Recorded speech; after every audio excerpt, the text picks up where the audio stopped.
Today we're talking about water heaters. You may have one in your garage, down in your basement, or somewhere inside your house. At Granite Ridge, we put in a gas power vented water heater. You may have an electric one at home, but there's some maintenance and some tips and hints that you're going to want to keep in mind with regards to either type.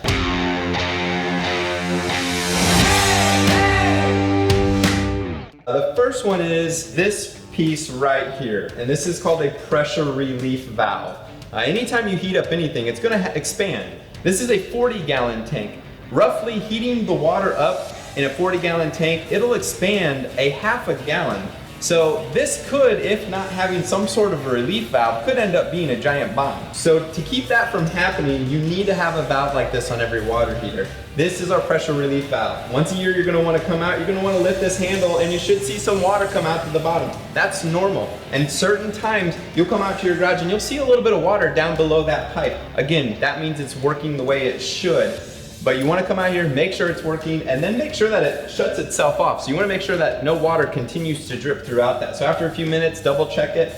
But if this were ever to malfunction, contact a plumber, or you can do it yourself. That just spins in and out, maybe a $10, $20 part. But that's crucial because, again, this is keeping this from exploding. So that's a crucial part of the element.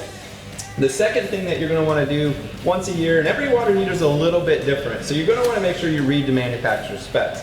So as we move down, I'm going to pull this off, and I'm going to expose what looks like a hose bit, kind of like what's on the outside of your house, and that's what it's designed for. It's designed so that a hose can attach to the bottom of this water heater. What that does is it allows you to flush out the bottom part of this water heater. You're going to want to turn the water heater off. As I mentioned, read through the manufacturer specs or just hire a plumber to do this once a year. But you're going to run this hose out. In this case, we run it out onto our driveway. If it was down in the basement, you'd run it to your sump pump. And you would turn this on to flush out any sediment that's in there. Over time, as this water comes in and out of the tank, certain things just from either your well water or from the city, there's going to be sediment that just falls to the bottom of that pipe. This allows you to flush that out.